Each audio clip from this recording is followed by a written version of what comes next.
बहुत बहुत स्वागत है जी। मैं हाँ हरजोत कौर। अज की वीडियो में आप गल करांगे आस्ट्रेलिया बारे। सो आस्ट्रेलिया की जो गल होंगी है तो GT नूं लैके कई सवाल स्टूडेंट्स साडे कोल आंदे ने ते तुहाडे कई सवालों के जवाब ही अज एक बार फिर तो इस वीडियो के जरिए तुहाडे तक पहुँचाने ने कि GT दी विच रिजैक्शन क्यों आ जाती है, एग्जैक्ट प्रोसैस आप की मन सकते हैं GT का, ते नाल दी नाल नैक्सट किहड़े इनटेक लई तुसीं अपलाई करके जो है सक्सैसफुली अपना आस्ट्रेलिया का स्टडी वीज़ा हासिल कर सकते हो। तो अज सारी इन्फॉर्मेशन तुहाडे नाल शेयर करनगे फ्रंटियर इमीग्रेशन सो अब्रॉड एजुकेशन एडवाइजर कीर्ति जैन साडे नाल ने। बहुत बहुत स्वागत है कीर्ति। सत श्री अकाल। सो कीर्ति गल जरूर करना चाहांगे GT दी, जिवें कि तुसीं सुनिया ही है कि मैं स्टार्टिंग विच गल कर रही हाँ। कई केसिस विच कई प्रोफाइल्स विच देखा जा रहा है कि GT दी रिजैक्शन नूं लैके स्टूडेंट्स दे मन विच हुण बहुत डर भी पैना शुरू हो चुका है। आखिर क्यों GT दी रिजैक्शनस आपां देख रहे हैं कि कई स्टूडेंट्स नूं फेस करनियां पै रही हैं। राइट प्रोसैस आपां की समझिए, किहड़ियां गल्लां दा ध्यान स्टूडेंट नूं जरूर रखना चाहिए ताकि टाइमली जो है उन्हां दी GT क्लीयर हो सके। जी बिल्कुल, बेसिकली GT जेन्युइन टैंपरेरी एंट्रेंट ਇਹਦਾ ਮੇਨ ਜਿਹੜਾ ਰੀਜ਼ਨ ਹੈ ਕਲੀਅਰ ਹੁੰਦਾ ਉਹ ਕਿਤੇ ਨਾ ਕਿਤੇ ਡਾਕੂਮੈਂਟੇਸ਼ਨ ਹੀ ਹੈ, ਕਿਉਂਕਿ ਜਦੋਂ ਬੱਚੇ ਦੇ ਡਾਕੂਮੈਂਟਸ ਯੂਨੀਵਰਸਿਟੀ ਨੂੰ ਜਾਂਦੇ ਹੈ ਤਾਂ ਹੀ GT ਦਾ ਪ੍ਰੋਸੈਸ ਚੱਲਦਾ ਹੈ ਤੇ ਉਹਦੇ ਬੇਸਿਸ ਤੇ ਹੀ ਬੱਚੇ ਦੀ GT ਹੈ ਜਿਹੜੀ ਕਲੀਅਰ ਹੁੰਦੀ ਹੈ। ਇੱਥੇ ਸਭ ਤੋਂ ਵੱਡੀ ਜਿਹੜੀ ਪ੍ਰੋਬਲਮ ਆਉਂਦੀ ਹੈ, ਬੱਚਾ ਕਹਿੰਦਾ ਹੈ ਕਿ GT ਲਈ ਆਪਣੇ ਕੋਲ 4 ਡਾਕੂਮੈਂਟ ਹੈ, ਅਸੀਂ ਮਿਹਨਤ ਨਹੀਂ ਕਰ ਸਕਦੇ, ਇਹ ਸਾਡੇ ਵੱਲੋਂ ਤੁਹਾਡੇ ਲਈ ਹੈਗੇ, ਤੁਸੀਂ ਆਹੀ ਲਾ ਦਿਓ। ਬਟ ਯੂਨੀਵਰਸਿਟੀ ਤੁਹਾਡੇ ਬਿਹਾਫ ਤੇ GT ਕਲੀਅਰ ਨਹੀਂ ਕਰਦੀ। ਉਹਨਾਂ ਨੂੰ ਬੇਸਿਕਲੀ ਆਥੈਂਟਿਸਿਟੀ ਚਾਹੀਦੀ ਹੈ ਤੁਹਾਡੇ ਡਾਕੂਮੈਂਟ ਦੀ, ਜਿਹੜੇ ਵੀ ਤੁਸੀਂ ਪ੍ਰੋਵਾਈਡ ਕਰ ਰਹੇ ਹੋ। ਤੁਹਾਡੇ ਲਈ ਕਹਿਣ ਨੂੰ 4 ਡਾਕੂਮੈਂਟਸ ਨੇ ਜਿਹੜੇ ਅਸੀਂ ਯੂਨੀਵਰਸਿਟੀ ਨੂੰ ਪ੍ਰੋਵਾਈਡ ਕਰ ਰਹੇ ਹਾਂ, ਤੇ ਉਹੀ ਜਿਹੜੇ ਅਸੀਂ ਡਾਕੂਮੈਂਟ ਇੰਪਰੋਪਰ ਭੇਜਦੇ ਹਾਂ ਜਾਂ ਕਲੀਅਰ ਨਹੀਂ ਭੇਜਦੇ, ਉਹਨਾਂ ਕਰਕੇ ਹੀ GT ਦਾ ਟਾਈਮ ਵੀ ਅੱਗੇ ਵੱਧਦਾ ਹੈ। ਯੂਨੀਵਰਸਿਟੀ ਬਾਰ-ਬਾਰ ਡਾਕੂਮੈਂਟ ਰਿਕੁਐਸਟ ਕਰਦੀ ਹੈ ਤੇ ਆਹੀ ਰੀਜ਼ਨ ਹੈ ਜਿਹੜਾ GT ਰਿਜੈਕਟ ਹੁੰਦੀ ਹੈ। ਹੁਣ ਮੈਂ ਤੁਹਾਨੂੰ ਇਹਦਾ ਲਾਈਵ ਐਗਜ਼ਾਮਪਲ ਦੇਵਾਂਗੀ। ਫੋਰ ਐਗਜ਼ਾਮਪਲ ਅਸੀਂ ਫਾਈਨੈਂਸ਼ੀਅਲ ਡਾਕੂਮੈਂਟਸ ਦੀ ਗੱਲ ਕਰਦੇ ਹਾਂ। ਫਾਈਨੈਂਸ਼ੀਅਲ ਡਾਕੂਮੈਂਟਸ 'ਚ ਤੁਹਾਡੇ ਫੰਡਸ ਆਉਂਦੇ ਹੈ। ਹੁਣ ਜੇ ਤੁਹਾਨੂੰ ਪਤਾ ਹੋਵੇ, ਜਦੋਂ ਵੀ ਅਸੀਂ ਆਸਟ੍ਰੇਲੀਆ ਵਿੱਚ ਫੰਡ ਸ਼ੋਅ ਕਰਦੇ ਹਾਂ ਉਹ 1 ਸਾਲ ਦੇ ਲਿਵਿੰਗ ਐਕਸਪੈਂਸ ਸ਼ੋਅ ਕਰਦੇ ਹਾਂ, ਭਾਵੇਂ ਤੁਹਾਡਾ ਕੋਲ 1 ਸਾਲ ਦਾ ਹੋਵੇ, 2 ਸਾਲ ਦਾ ਹੋਵੇ ਜਾਂ 3 ਸਾਲ ਦਾ ਹੋਵੇ। ਤੇ ਜੇ ਆਪਾਂ 1 ਸਾਲ ਦੇ ਲਿਵਿੰਗ ਐਕਸਪੈਂਸ ਸ਼ੋਅ ਕਰ ਰਹੇ ਹਾਂ, ਇਟ ਮੀਨਸ ਜਿਹੜੇ ਵੀ ਤੁਸੀਂ ਫੰਡ ਕਰ ਰਹੇ ਹੋ, ਭਾਵੇਂ ਉਹ ਸੇਵਿੰਗ ਦੀ ਫਾਰਮ 'ਚ ਕਰ ਰਹੇ ਹੋ ਜਾਂ ਫਿਕਸਡ ਡਿਪੋਜ਼ਿਟ ਦੀ ਫਾਰਮ 'ਚ ਕਰ ਰਹੇ ਹੋ, ਉਹ ਐਟਲੀਸਟ 1 ਈਅਰ ਵੈਲਿਡ ਹੋਣੇ ਚਾਹੀਦੇ ਹੈ। ਫੋਰ ਐਗਜ਼ਾਮਪਲ FD ਹੈ ਤੁਹਾਡੀ, ਤੁਸੀਂ ਸ਼ੋਅ ਕੀਤੀ ਹੈ 3 ਮਹੀਨੇ ਪਹਿਲੇ ਕਰਾਈ ਹੈ ਤੇ ਉਹਦੀ ਜਿਹੜੀ ਮੈਚਿਓਰਿਟੀ ਡੇਟ ਹੈ ਉਹ 3 ਮਹੀਨੇ ਦੀ ਹੈ। ਸੋ ਇਟ ਮੀਨਸ ਉਹ ਐਕਸੈਪਟਡ ਨਹੀਂ ਹੈ। ਤੁਸੀਂ 1 ਸਾਲ ਦਾ ਲਿਵਿੰਗ ਐਕਸਪੈਂਸ ਦਿਖਾ ਰਹੇ ਹੋ ਤਾਂ ਕਿ ਤੁਸੀਂ ਜਦੋਂ ਬੱਚਾ ਉੱਥੇ ਜਾ ਰਿਹਾ ਹੈ ਉਹ ਸ਼ੋਅ ਕਰ ਸਕੇ ਕਿ ਸਾਲ ਤੱਕ ਸਾਡੇ ਕੋਲ ਐਕਸਪੈਂਸ ਹੈਗਾ ਹੈ, ਸਾਨੂੰ ਉੱਥੇ ਦੀ ਗੌਰਮੈਂਟ ਤੇ ਜਾਂ ਆਪਣੇ ਪੇਰੈਂਟਸ ਤੋਂ ਬਾਰ-ਬਾਰ ਮੰਗਾਉਣ ਦੀ ਲੋੜ ਨਹੀਂ ਹੈ। ਇਟ ਮੀਨਸ ਤੁਹਾਡੀ ਜਿਹੜੀ FD ਹੈ ਉਹ 1 ਸਾਲ ਲਈ ਵੈਲਿਡ ਹੋਣੀ ਚਾਹੀਦੀ ਹੈ। ਤੇ ਇਹ ਛੋਟੀ ਜਿਹੀ ਐਗਜ਼ਾਮਪਲ ਹੈ ਫਾਈਨੈਂਸ਼ੀਅਲ ਡਾਕੂਮੈਂਟ ਦੀ। ਇੱਦਾਂ ਹੀ ਅਸੀਂ ਇਹਦੇ ਵਿੱਚ ਸੇਵਿੰਗ ਦੀ ਵੀ ਗੱਲ ਕਰਦੇ ਹਾਂ। ਬੱਚੇ ਨੂੰ ਪਤਾ ਹੈ ਕਿ ਮੇਰੀ ਜਿਹੜੀ ਫੰਡ ਦੀ ਰਿਕੁਆਇਰਮੈਂਟ ਹੈ ਉਹ 25 ਲੱਖ ਦੀ ਹੈ, ਬਟ ਬੱਚੇ ਕੋਲ 25 ਲੱਖ ਤਾਂ ਹੈਗੇ ਆ, ਬਟ ਉਹਨੇ ਇੰਸਟੈਂਟ ਕਿਸੇ ਤੋਂ ਲੈ ਕੇ ਪਵਾਏ ਹੈ ਕਿਉਂਕਿ ਮੈਂ ਸ਼ੋਅ ਕਰਨੇ ਹੈ। ਬਟ ਐਮਬੈਸੀ ਨੂੰ ਇਹ ਜਾਣਨਾ ਵੀ ਜ਼ਰੂਰੀ ਹੈ ਕਿ ਬੱਚੇ ਕੋਲ ਇੱਕਦਮ ਤੋਂ 25 ਲੱਖ ਰੁਪਏ ਕਿੱਥੋਂ ਆਇਆ ਹੈ ਤੇ ਉਹਦੀ ਜਸਟੀਫਿਕੇਸ਼ਨ ਸੋਰਸ ਕੀ ਹੈ ਉਹ ਮੈਟਰ ਕਰਦਾ ਹੈ। ਬੱਚਾ ਤਾਂ ਕਹਿ ਦਿੰਦਾ ਜੀ ਮੈਂ ਤਾਂ ਲੈ ਕੇ ਪਵਾਇਆ, ਮੈਂ ਆਪਣੇ ਰਿਸ਼ਤੇਦਾਰਾਂ ਤੋਂ ਲਿੱਤੇ, ਬਟ ਐਮਬੈਸੀ ਤੇ ਯੂਨੀਵਰਸਿਟੀ GT ਦੇ ਜੇ ਆਪਾਂ ਗੱਲ ਕਰ ਰਹੇ ਹਾਂ ਤੇ ਉਹ ਇਹ ਰੀਜ਼ਨਸ ਨਹੀਂ ਸਮਝਦੀ ਹੈ, ਇਹ ਇਨਵੈਲਿਡ ਰੀਜ਼ਨਸ ਹੈ। ਜੇ ਤੁਸੀਂ ਕਿਤੇ ਤੋਂ ਅਰੇਂਜ ਕਰਕੇ ਵੀ ਉਹਨਾਂ ਨੂੰ ਫੰਡ ਪ੍ਰੋਵਾਈਡ ਕਰ ਰਹੇ ਹੋ, ਇਟ ਮੀਨਸ ਤੁਹਾਨੂੰ ਉਹਦੀ ਜਸਟੀਫਿਕੇਸ਼ਨ ਦੇਣੀ ਹੈ। ਫੋਰ ਐਗਜ਼ਾਮਪਲ ਤੁਸੀਂ ਆਪਣੇ ਰਿਲੇਟਿਵ ਤੋਂ ਫੰਡਸ ਲਿੱਤੇ ਹੈ ਤੇ ਤੁਸੀਂ ਉਹਨੂੰ, ਜੇ ਸਪੋਜ਼ ਕਰੋ ਤੁਸੀਂ ਬਹੁਤ ਪਹਿਲਾਂ ਆਪਣੇ ਰਿਸ਼ਤੇਦਾਰ ਨੂੰ ਫੰਡ ਦਿੱਤੇ ਸੀਗੇ ਉਹਨਾਂ ਦੀ ਹੈਲਪ ਦੇ ਟਾਈਮ ਤੇ ਅੱਜ ਤੁਹਾਨੂੰ ਜ਼ਰੂਰਤ ਪੈ ਗਈ ਹੈ ਤੇ ਤੁਹਾਨੂੰ ਲੋੜ ਹੈਗੀ ਹੈ, ਤੇ ਇੰਡੀਆ ਵਿੱਚ ਆਪਾਂ ਲੀਗਲੀ ਡਾਕੂਮੈਂਟੇਸ਼ਨ ਨਹੀਂ ਰੱਖਦੇ ਹਾਂ, ਬਟ ਐਮਬੈਸੀ ਮੰਗਦੀ ਹੈ, ਯੂਨੀਵਰਸਿਟੀ GT ਲਈ ਮੰਗਦੀ ਹੈ, ਤੇ ਇਟ ਮੀਨਸ ਉਹਦਾ ਇੱਕ ਲੀਗਲ ਡਾਕੂਮੈਂਟ ਹੋ ਸਕਦਾ ਸੀਗਾ ਕਿ ਮੈਂ ਆਪਣੇ ਰਿਸ਼ਤੇਦਾਰ ਨੂੰ ਜ਼ਰੂਰਤ ਦੇ ਟਾਈਮ ਤੇ ਪੈਸੇ ਦਿੱਤੇ ਸੀਗੇ, ਬਟ ਅੱਜ ਜਦੋਂ ਮੈਨੂੰ ਜ਼ਰੂਰਤ ਹੈ ਤਾਂ ਮੈਂ ਲੈ ਲਿੱਤੇ। ਮੇ ਬੀ ਤੁਸੀਂ ਉਹਨਾਂ ਦੇ ਅਕਾਊਂਟ 'ਚ ਟ੍ਰਾਂਜੈਕਟ ਕੀਤੇ ਹੋਣੇ ਤੇ ਜਿਸ ਅਕਾਊਂਟ ਵਿੱਚ ਟ੍ਰਾਂਸਫਰ ਕੀਤੇ ਉਹਦੇ ਥਰੂ ਹੀ ਤੁਸੀਂ ਵਾਪਸ ਲੈਣੇ ਤਾਂ ਕਿ ਉਹ ਜਿਹੜੀ ਟ੍ਰਾਂਜੈਕਸ਼ਨ ਦਾ ਪਾਥ ਹੈ ਉਹ ਕਲੀਅਰ ਹੋ ਜਾਏ। ਤੇ ਛੋਟਾ ਜਿਹਾ ਐਗਜ਼ਾਮਪਲ ਸੀਗਾ ਸੋਰਸ ਦਾ ਤੇ ਫੰਡ ਦੀ ਰਿਕੁਆਇਰਮੈਂਟ ਦਾ ਕਿ ਆਪਾਂ ਕਿੰਨੇ ਟਾਈਮ ਦੇ ਫੰਡ ਜਿਹੜੇ ਮੈਚਿਓਰਿਟੀ ਦੇ ਅਕੋਰਡਿੰਗ ਕਰਾਣੇ ਹੈ। ਇਸ ਤੋਂ ਬਾਅਦ ਮੈਂ ਨੈਕਸਟ ਐਗਜ਼ਾਮਪਲ ਤੁਹਾਨੂੰ ਦੇਵਾਂਗੀ ਇਨਕਮ ਡਾਕੂਮੈਂਟਸ ਦਾ।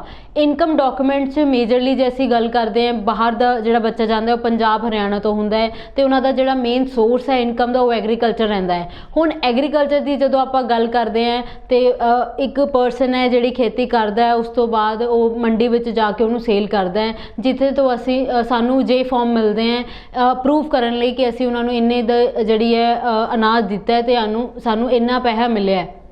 ਤੇ ਜੇ ਫਾਰਮ ਇੱਕ ਪਾਰਟ ਹੈ ਤੁਹਾਡੀ ਸੋਰਸ ਆਫ ਇਨਕਮ ਦਾ। ਇਸ ਤੋਂ ਬਾਅਦ ਤੁਸੀਂ ਇਨਕਮ ਸਰਟੀਫਿਕੇਟ ਲੈ ਲੈਂਦੇ ਹੋ ਤਹਿਸੀਲਦਾਰ ਤੋਂ। ਹੁਣ ਤਹਿਸੀਲ ਤੋਂ ਸਾਨੂੰ ਇਨਕਮ ਸਰਟੀਫਿਕੇਟ ਮਿਲ ਗਿਆ, ਬਟ ਗਵਰਨਮੈਂਟ ਕੋਲ ਉਹ ਇਨਫੋਰਮੇਸ਼ਨ ਕਿੱਦਾਂ ਜਾਊਗੀ? ਹੁਣ ਤਾਂ ਐਗਰੀਕਲਚਰ ਦਾ ਜਿਹੜਾ ਸਾਰਾ ਸਿਸਟਮ ਹੈ ਉਹ ਆਨਲਾਈਨ ਹੋ ਚੁੱਕਿਆ ਹੈ, ਬਟ ITR ਬਹੁਤ ਵੱਡਾ ਰੋਲ ਪਲੇ ਕਰਦੀ ਹੈ। No doubt income tax return ਦੀ ਜੇ ਅਸੀਂ ਗੱਲ ਕਰਦੇ ਹਾਂ ਤੇ ਐਗਰੀਕਲਚਰ ਦੀ ਜਿਹੜੀ ਇਨਕਮ ਹੈ ਉਹ ਨॉन ਟੈਕਸੇਬਲ ਹੈ ਤੇ ਉਹਦਾ ਤੁਹਾਨੂੰ ਕੋਈ ਲਾਸ ਵੀ ਨਹੀਂ ਹੈ, ਬਟ ਉਹ ਅਸੀਂ ਕੱਲ ਯੂਨੀਵਰਸਿਟੀ ਨੂੰ ਪ੍ਰੋਪਰਲੀ ਵੈਲੀਡੇਸ਼ਨ ਦੇ ਨਾਲ ਸ਼ੋ ਕਰ ਸਕਦੇ ਹਾਂ। ਇੱਕ ਜੇ ਫਾਰਮ ਹੈ ਜਿਹੜਾ ਪ੍ਰੂਵ ਕਰੂਗਾ ਤੁਸੀਂ ਮੰਡੀ ਵਿੱਚ ਆਪਣੀ ਅਨਾਜ ਹੈ ਉਹ ਸੇਲ ਕੀਤਾ ਹੈ। ਤਹਿਸੀਲਦਾਰ ਤੋਂ ਪ੍ਰੂਫ ਆਊਗਾ ਕਿ ਤੁਹਾਡੀ ਸਾਲ ਦੀ ਟੋਟਲ ਇਨਕਮ ਕਿੰਨੀ ਬਣਦੀ ਹੈ। ITR ਤੋਂ ਪ੍ਰੂਫ ਆਊਗਾ ਕਿ ਗਵਰਨਮੈਂਟ ਨੂੰ ਤੁਸੀਂ ਇਨਫੋਰਮ ਕਰ ਰਹੇ ਹੋ ਕਿ ਤੁਹਾਡੇ ਘਰ 'ਚ ਸਾਲ 'ਚ ਇੰਨੀ ਇਨਕਮ ਆ ਰਹੀ ਹੈ। ਤੇ ਇੱਕ ਪ੍ਰੋਪਰਲੀ ਪਾਥ ਹੈ। ਬੱਚਾ ਇੱਥੇ ਕਹਿ ਦਿੰਦਾ ਜੀ ਸਰਟੀਫਿਕੇਟ ਤਹਿਸੀਲਦਾਰ ਦਾ 3 ਮਹੀਨੇ ਲੱਗਦਾ ਬਣਨ ਨੂੰ, 6 ਮਹੀਨੇ ਲੱਗਦਾ, ਅਸੀਂ ਨਹੀਂ ਬਣਵਾ ਸਕਦੇ, ਤੁਸੀਂ ਜੇ ਫਾਰਮ ਲਓ, ਸਾਡੀ ਇਨਕਮ ਪਤਾ ਲੱਗ ਰਹੀ ਹੈ, ਲਾ ਲਓ। ਇੱਦਾਂ ਨਹੀਂ ਹੁੰਦਾ। ਯੂਨੀਵਰਸਿਟੀ ਇਹਨਾਂ ਡਾਕੂਮੈਂਟਸ ਤੇ ਨਹੀਂ ਚੱਲਦੀ ਹੈ, ਉਹਨਾਂ ਨੂੰ ਇੱਕ ਡਾਕੂਮੈਂਟ ਦਾ ਪ੍ਰੂਫ ਚਾਹੀਦਾ ਹੁੰਦਾ ਹੈ। ਜੇ ਤੁਸੀਂ ਜਿੰਨਾ ਡਿਲੇ ਇਨ ਡਾਕੂਮੈਂਟ ਦੇਣ ਨੂੰ ਕਰੋਗੇ ਉਨਾ ਹੀ ਡਿਲੇ ਤੁਹਾਡੀ GT ਨੂੰ ਹੋਊਗਾ। ਤੁਹਾਨੂੰ ਅੱਜ ਇਨਫੋਰਮ ਕੀਤਾ ਜਾਂਦਾ ਹੈ ਕਿ ਤੁਹਾਨੂੰ ਇਹ ਡਾਕੂਮੈਂਟ ਚਾਹੀਦੇ, ਜੇ ਤੁਸੀਂ 3 ਮਹੀਨੇ ਬਾਅਦ ਉਹ ਡਾਕੂਮੈਂਟ ਦੇ ਰਹੇ ਹੋ, ਇਟ ਮੀਨਸ ਤੁਹਾਡੀ GT ਹਜੇ ਵੀ ਉੱਥੇ ਹੀ ਖੜੀ ਹੈ। 3 ਮਹੀਨੇ ਬਾਅਦ ਹੀ ਉਹਦਾ GT ਦਾ ਪ੍ਰੋਸੈਸ ਹੋਣਾ ਹੈ ਤੇ ਤੁਸੀਂ ਖੁਦ ਹੀ ਰੀਜ਼ਨ ਹੋ ਆਪਣੀ GT ਨੂੰ ਡਿਲੇ ਕਰਨ ਲਈ। ਤੇ ਹੋ ਸਕਦਾ ਹੈ ਮੀਨਵਾਈਲ ਜਿਹੜਾ ਯੂਨੀਵਰਸਿਟੀ ਦੀ ਡੈਡਲਾਈਨ ਸੀਗੀ GT ਦੇ ਡਾਕੂਮੈਂਟ ਦੀ ਉਹ ਨਿਕਲ ਚੁੱਕੀ ਹੋਵੇ ਤੇ ਤੁਹਾਡੀ ਜਿਹੜੀ GT ਹੈ ਉਹ ਰਿਜੈਕਟ ਹੋ ਸਕਦੀ ਹੈ। ਇਸ ਤੋਂ ਇਲਾਵਾ ਵੀ ਬਹੁਤ ਸਾਰੇ ਰੀਜ਼ਨ ਹੈ। ਹੁਣ ਆਪਾਂ ਗੱਲ ਕਰਦੇ ਹਾਂ ਐਕੈਡੈਮਿਕਸ ਦੀ।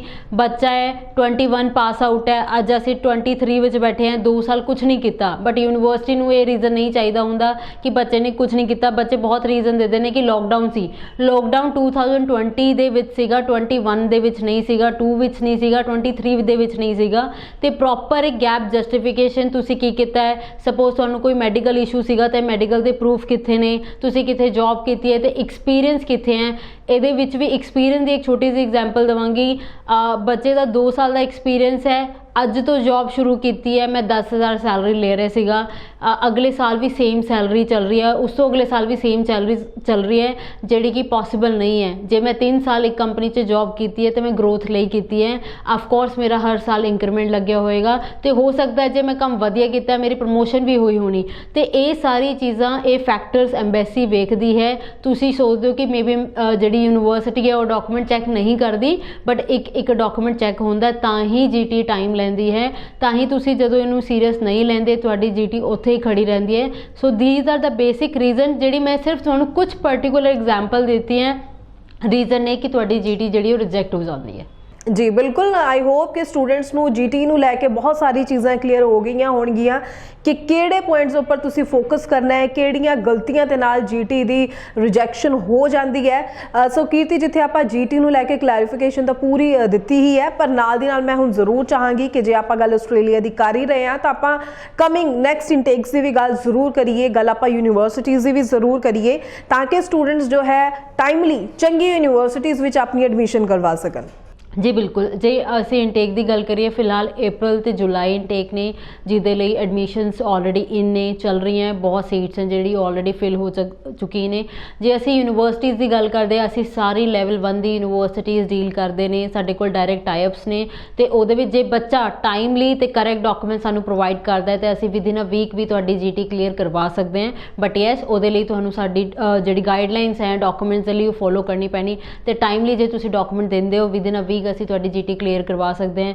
ਇਸ ਤੋਂ ਇਲਾਵਾ ਬਹੁਤ ਬੱਚੇ ਨੇ ਆਸਟ੍ਰੇਲੀਆ ਦੇ ਜਿਹੜੇ ਰਿਫਿਊਜ਼ ਹੋਏ ਹੈ, ਉਹਦਾ ਰੀਜ਼ਨ ਵੀ ਬਹੁਤ ਸਾਰੀ ਚੀਜ਼ਾਂ ਨੇ, ਕਿਉਂਕਿ ਤੁਸੀਂ ਆਪਣੀ ਫਾਈਲ ਪ੍ਰੋਪਰਲੀ ਨਹੀਂ ਦਿੱਤੀ ਹੈ। ਆਸਟ੍ਰੇਲੀਆ ਦੀ ਲਾਸਟ ਈਅਰ ਦੀ ਮੈਂ ਗੱਲ ਕਰਾਂ ਜਿਹਦੇ ਵਿੱਚ ਉਹਨਾਂ ਨੇ ਰਿਫਿਊਜ਼ਲਸ ਬਹੁਤ ਦਿੱਤੀ ਹੈ ਤੇ ਬਹੁਤ ਯੂਨੀਵਰਸਿਟੀਜ਼ ਨੇ, ਬਹੁਤ ਏਜੰਟ ਨੇ ਜਿਹੜੇ ਰਿਫਿਊਜ਼ ਕੇਸਿਸ ਨਹੀਂ ਲੈਂਦੇ, ਬਟ ਅਸੀਂ ਰਿਫਿਊਜ਼ਲ ਕੇਸਿਸ ਤੇ ਵੀ ਵੀਜ਼ਾ ਲਿੱਤੇ ਨੇ। ਤੇ ਤੁਸੀਂ ਇਹਦੇ ਤੋਂ ਸਾਡੀ ਐਕਸਪਰਟੀਜ਼ ਲਾ ਸਕਦੇ ਹੋ ਕਿ ਅਸੀਂ ਕਿਸ ਤਰ੍ਹਾਂ ਦੀ ਯੂਨੀਵਰਸਿਟੀਜ਼ ਤੇ ਕਿਸ ਤਰ੍ਹਾਂ ਦਾ GT ਪ੍ਰੋਸੈਸ ਫੋਲੋ ਕਰ ਰਹੇ ਕਿ ਸਾਡਾ ਸਕਸੈਸ ਰੇਟ ਬਹੁਤ ਵਧੀਆ ਹੈ। ਜੀ ਸੋ ਆਈ ਹੋਪ ਕਿ ਸਟੂਡੈਂਟਸ ਆਸਟ੍ਰੇਲੀਆ ਬਾਰੇ, ਕਮਿੰਗ ਇਨਟੇਕਸ ਬਾਰੇ, ਯੂਨੀਵਰਸਿਟੀਜ਼ ਬਾਰੇ, ਖਾਸ ਤੌਰ ਤੇ ਜੋ ਆਪਾਂ GT ਨੂੰ ਲੈ ਕੇ ਗੱਲ ਕੀਤੀ ਹੈ ਤੁਸੀਂ ਕਾਫੀ ਕੁਝ ਸਮਝ ਚੁੱਕੇ ਹੋ। ਫਿਰ ਵੀ ਕੋਈ ਸਵਾਲ, ਕੋਈ ਵੀ ਡਾਊਟ ਹੋਵੇ ਤਾਂ ਲਗਾਤਾਰ ਨੰਬਰ ਡਿਸਪਲੇ ਹੈ ਜੀ, ਇਸ ਉੱਪਰ ਕਾਲ ਕਰ ਸਕਦੇ ਹੋ, ਆਪਣੇ ਸਵਾਲਾਂ ਦੇ ਜਵਾਬ ਲੈ ਸਕਦੇ ਹੋ।